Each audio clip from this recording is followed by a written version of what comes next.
Tapos growing up, siguro 20 years rin kami na do'n, na-witness ko yung disparity nung sa labas namin at loob nung compound. So, ano kasi kami sa may Loyola Heights, tapos yung compound namin paglabas namin, pader kaagad yung nakikita mo. Tapos sa one side, ano naman, mga maralita, mga less fortunate. So, kita mo talaga yung disparity. Tapos dun I think na-implant yung idea sa akin na may kinalaman ng space. Well, dog. Pero Hindi, like ano siya, may I like where this is going. ang tawag dito, direct ano siya, direct symptom siya ng greater issues sa buong mundo, sa human experience. So, na-relate ko yun sa ano domestic life ko. So, syempre personal space, boundaries, living space, shared space, ganyan. Tapos, syempre yung property. Kasi kung lahat shared, wala kang wala kang privacy, wala kang sense ng ano yung sa'yo, ganun. Yung lahat ng mga to, nagbo-boil down siya dun sa experience mo sa space.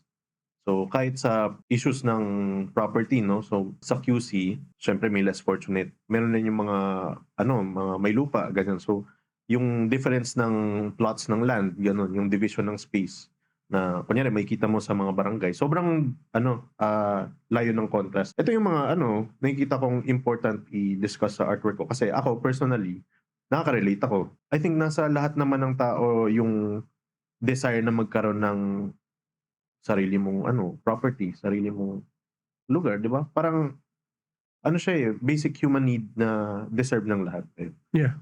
So, talking about space, iba yung practice mo involves social realism din very much, di ba? Even how you explain kung paano yung politics ng space eh. Kasi you've been through a lot din dun sa, I mean, in a way, may activism ka eh. Diba? Yun din. Nung college ako, actually, na-politicize ako dahil sa student orgs. So, malakas yung SR na aspect. Kahit abstracted yung ginagawa kong forms. Yung roots niya ay social realism. Doon lang sa space, di ba? So, kasi meron aspect na yung pre-colonial concept natin of space eh. Which was communal. Oo, diba? shared space, oo. And then, pagdating naman sa yung colonialism, naging feudal, which is not something we're familiar with. Oo. So, when you process ba yung konsepto mo ng espasyo, binibring into consideration mo ba yung ganitong klaseng ideas? At least from my experience with your artworks, Parang yung ginagawa mo with space is dinidistort mo siya. Medyo trippy siya tingnan. Tinatwist mo siya eh. Dinidistort mo like yung painting mo of the walls with barbed wire sa taas. Diba? So, how does that communicate your message ba? Of how, kumbaga, ano yung reason? What is the why behind yung distortions niya? And bakit yero? Bakit pader? Bakit barbed wires? Bakit? Alam mo yun? Parang yung nafe-feel ko kasi sa mga pader in general, siya kaagad declaration of hostility. So ang history ng mga pader, lagi siyang defensive and in a way offensive na structure, no? So nagdine-delineate niya yung space, tsaka syempre parang parameter siya na nagde-define kung ano yung sayo at hindi.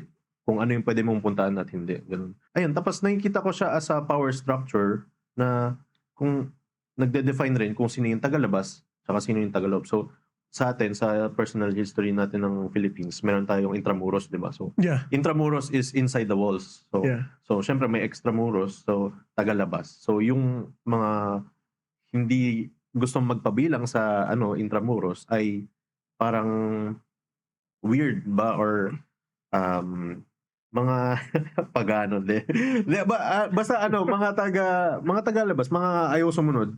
Ganun yung perception. So, meron siyang kagad na ganun na aspect. Parang power, power dynamic. Yeah. Tapos, Berlin Wall, diba? Tapos, Great Wall of China. Great Wall of China. So, throughout history, lagi siyang nagpo-pop up as delineators of power and property. Kaya ako siya dinidistort kasi rin siya, parang nagdi-display siya ng distortion of power. In a way, parang forced, rin siya pagpapabagsak. So yung isa sa favorite kong gawin na forms ay yung mga solid na pader na parang nagdi-distort na gano'n. Kasi in a way, gusto ko siyang parang mag-implode or mag-fall down. Parang gano'n in a sense yung gusto kong gawin. Kaya ko siya dinidistort. Ayun siya, literally distorted power structure siya. Yun yung gusto kong ipakita sa words ko. So we're talking about the society symbolism of walls, di ba? And how it functions. So sa personal naman na level, dun sa walls, kasi di ba pag may kausap tayong person na ayaw mag-open up, yung ginagamit natin na description is tinaas niya yung walls niya. Walls, oo. Di ba? Ayun. So ano naman siya, parang insecurity naman yung which actually brings me to the yung first solo exhibit ko na ginanap namin sa NCCA Gallery sa Intramuros. Yun yung title, Insecurity. Kasi gusto kong ipakita yung insecurity ng mga tao sa kanilang property, ganun. Tapos kung gano'n rin ka-insecure mga tao in positions of power sa kanilang power. Ayun, parang matataas pero distorted. Bakit nila kailangan mag-put up ng ganong kataas ng walls kung supposedly secure sila sa nila, sa estado nila sa buhay? Hindi. Kaya may reason kung bakit gano'n yung walls. So, Okay tayo with walls. Gusto ko na explore pa yung sa spatial thing. Kasi, space. alam mo yung sa mga panaginip, di ba? So, meron din workings of space sa panaginip. Okay. Di ba? Oo. And it doesn't make sense. Oh. Na thing shifts, di ba? Kumbaga, yung boundaries of the physical world, sa panaginip, nawawala yung physical aspect na yun. I mean, it's still there, pero yung scenes inside your mind, they shift from time to time. Siguro, yung gusto ko lang ipunto dito, yung painting na nasa background. Itong, Okay. di ba, yung ano natin dito, yung prompt natin when you made that was, there is, ano yung title natin nun? There is a stranger breaking in, I am the shadow. Ayun. Di ba? So, this one, ito din, yung angle niya parang fish eye. Tapos, may trippy aspect na may... Actually, medyo meta na andyan ka tapos dalawa mesa. Bilog pa yung mesa, di ba? So, how would you explain kung paano mo kinonstruct yung ganitong klaseng konsepto and yung ganitong klaseng artwork?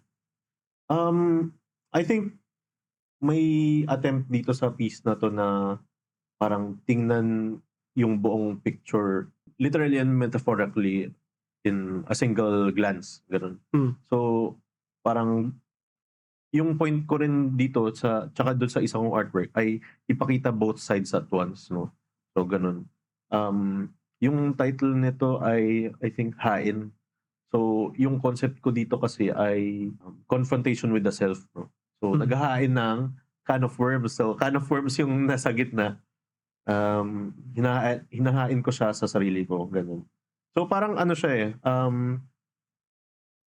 confrontation ng mga and challenging nung self-truths ko, ganun. So eto siguro kasi yung history namin sa bahay, hindi na kami kumakain ng sabay. So parang ang nafe-feel ko kasi eto inspired pa rin to after nung sa Linangan artist residency, no? Kasi sa Linangan ko na feel yung ganong aspect na kumakain together ulit, ganun. Na-realize ko speaking to people na doon nagkakamustahan yung mga tao. So, anong ginawa mo ngayong araw? Akala ko na yung batch mo hindi nag-uusap. Actually, ako yung nakipag-usap. Lahat ko may introvert, pero kasi nung time na yun, may parang may desire akong mag-reach out din sa mga tao. So, ayun, parang papray ako with yung mga batchmates ko. Ganyan. Tinatry ko talaga silang kausapin. Gusto kong mag-connect. Ganun. So, ayun, through that connection, parang nare-realize ko na yun, yung kain nga, pagkain sa hapagkainan. It's a moment of a bonding between people. Na parang gusto kong mag-connect with my inner self. Kasi parang yung 'di ba? Yung concept ng show, Carl Jung's The Shadow. So ito yung shadow ko. Yeah. So, lahat ng mga kind of firm ideas sa self ko, hinahain. So, ayun. Tapos parang both sides na yun, gusto kong ipakita the same picture, kaya may distortion of space. Ganun. Maganda. Maganda. Natawa lang ako dun sa na-feel mo yung, yung Linangan community naman. Oo. Kasi you after naman ng residency mo, tumira ka pa rin dun for a while, di ba? tumira ako for 1 year din. Oo. Oo, siya, yung mga kasama mo dun, maingay na. Oo. Oo, totoo. Siya, di ba? Yung Mahihain eh, oo. reputation ng batch mo nun, grabe, parang... Grabe, parang lamay yung kapag kumakain kami nun, na nag-uusap. Apparently lahat kami may personal problems nung nag-residency. Lahat may struggle. So, kaya pala ganun. Oo.